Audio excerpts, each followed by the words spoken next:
Hey everyone, before I tell you this crazy story, write a comment below telling me where you're watching from. Okay, and if you're tired of people thinking they can be mean to you, click that like button. Maybe follow me too. Alright, here we go. My name's Jake Turner. I'm just a normal guy living in a nice little house on Maple Street in a small town called Brookhaven in North Carolina. I've lived here for about 6 years now.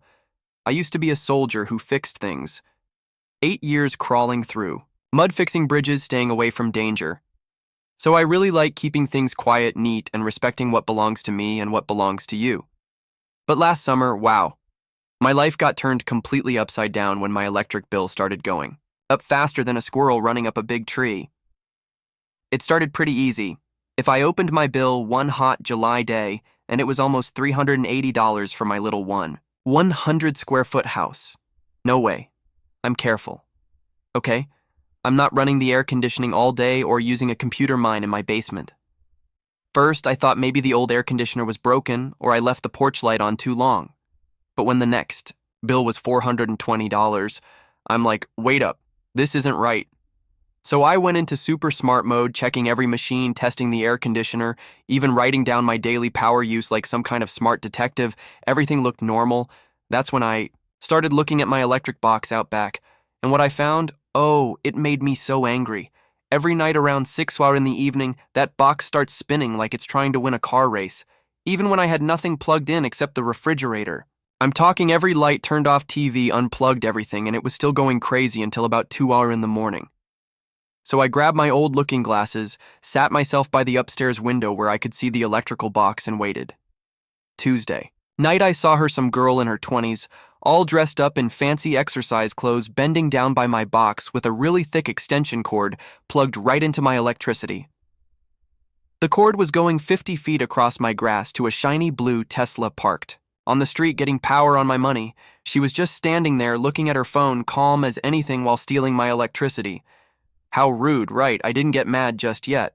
Army taught me to stay calm and get proof.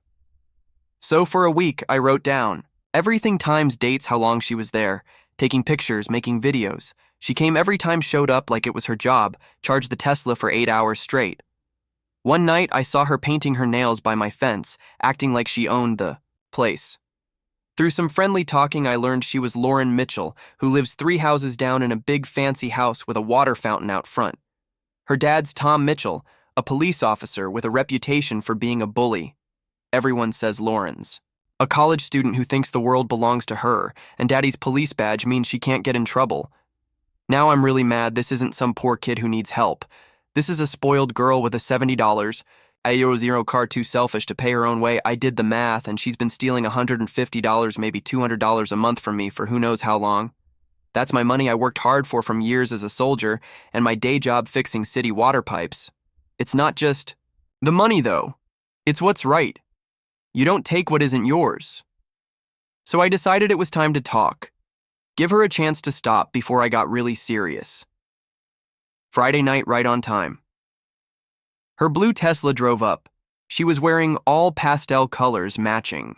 Her car, like she was trying out for a doll movie. I walked out, hands up, keeping it friendly, like I learned in calm down training.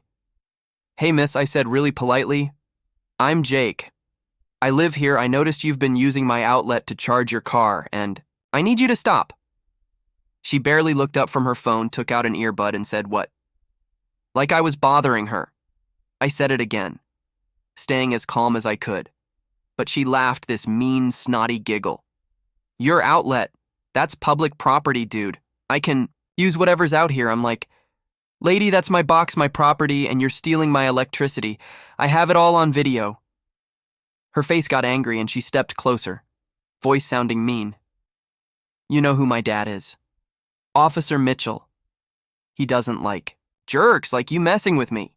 The way she said jerks, man, it sounded really ugly, like she was trying to put me down. I stood my ground. Don't care who your dad is, Lauren.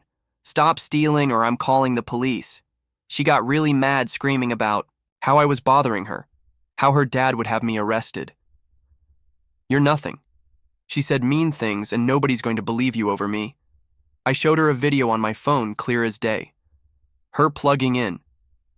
She went white for a second, then screamed, that's Against the law, you can't record me. I'm like actually recording a crime on my property. Totally allowed. You have until tomorrow to figure this out or I'm done talking. Period.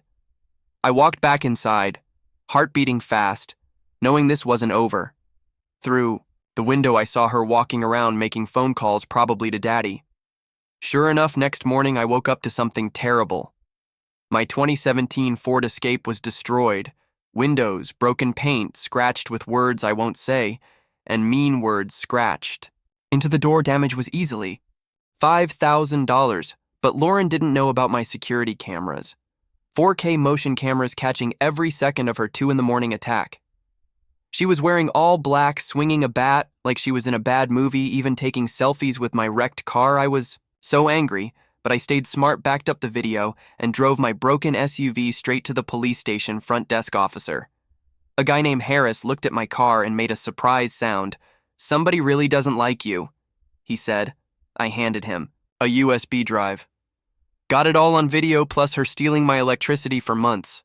He watched the video, face getting serious, especially when I mentioned her dad was a police officer. "This is hard, Jake," he said, "but serious vandalism doesn't matter who. Your daddy is." I was feeling good. I thought that would be the end of it. But the Mitchells came at me harder. A few days later, I was getting phone calls from city inspectors, health department, even the fire safety people, complaints about my yard. My wiring, some fake story about weird smells. It was all lies, and every inspector left with nothing because my house was perfect.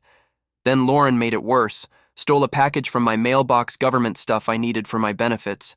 My cameras caught her going through my mail like it was a store bin, ripping up letters, keeping what she wanted. That's a federal crime, and I was done being nice. I called the Postal Inspection Service, sent them the video, and they were like, "We take this very seriously." Mr. Turner. Things got worse when my neighbor Mrs. Lee, a sweet old lady across the street, told me she saw Lauren in my backyard messing with my garden and electrical box. I checked, and my tomatoes were smashed. Peppers pulled up, $200 worth of plants gone. Lauren tried hooking up her cord again, but I had a friend set up a motion alarm on the box. Video shows her jumping like a scared cat when it made noise, dropping the cord and running away. I was sitting there looking at my ruined garden, realizing this wasn't just about electricity anymore.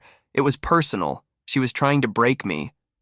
I wasn't giving up, though. I called an old Army friend, Major Karen Ellis, who connected me with an FBI agent, Rachel Vega, from the Dishonest Police Unit. Rachel was smart, took my evidence, and said, "Jake, this matches a pattern. Tom Mitchell has been bullying people for years, and Lauren is just like him. You're the first to fight back with proof." The federal agents moved fast. Turns out Lauren had been buying guns for her sketchy boyfriend, a criminal, and Tom had been taking money to tip off drug dealers. My little electricity theft case just opened up a county-wide dishonest police ring. A week later, federal agents surrounded the Mitchell house. Lauren was dragged away screaming like crazy, charged with mail theft, weapons, crimes, vandalism, everything, looking at 10 to 15 years. Tom was suspended, facing conspiracy and bribery charges that could lock him up for life. The best part, my neighbors started speaking up. Mrs. Lee, a kid down the block, even the guy whose store Lauren stole from, they all came forward with their own Mitchell horror stories. We started a neighborhood watch, promising to keep this stuff from happening again. 6 months later, I was in court for Lauren's sentencing. She looked like a ghost of her old self. No designer clothes, just a gray suit and a shaky voice, mumbling an apology that sounded fake. Judge gave her 5 years in federal prison, plus paying me back. Tom got 12. Years a week earlier, career finished, reputation ruined. Standing outside the courthouse, I was surrounded by neighbors, reporters, even Agent Vega, who said, "Jake, you took down a whole dishonest network." Mrs. Lee hugged me, whispering, "You showed us we don't have to be scared." Back home, my yard was fixed, garden growing, and my new solar panels are making more electricity than I need. Kind of like poetry, right? The county gave me a $15,000 check for my troubles, and Brookhaven is a better place. But sitting on my porch drinking sweet tea, I'm thinking, what if I had let it go? Would the Mitchells still be being bullies to everyone? Sometimes standing up for what's right starts with something small, like a messed up electricity bill, and ends up changing everything. So what do you all think? Was I right to go full detective? Or should I have just let it go? Write a comment. Have you ever dealt with a bully like this in your town? Share your stories. Click that like button if you're all about fairness and follow for more real talk. See you in the next.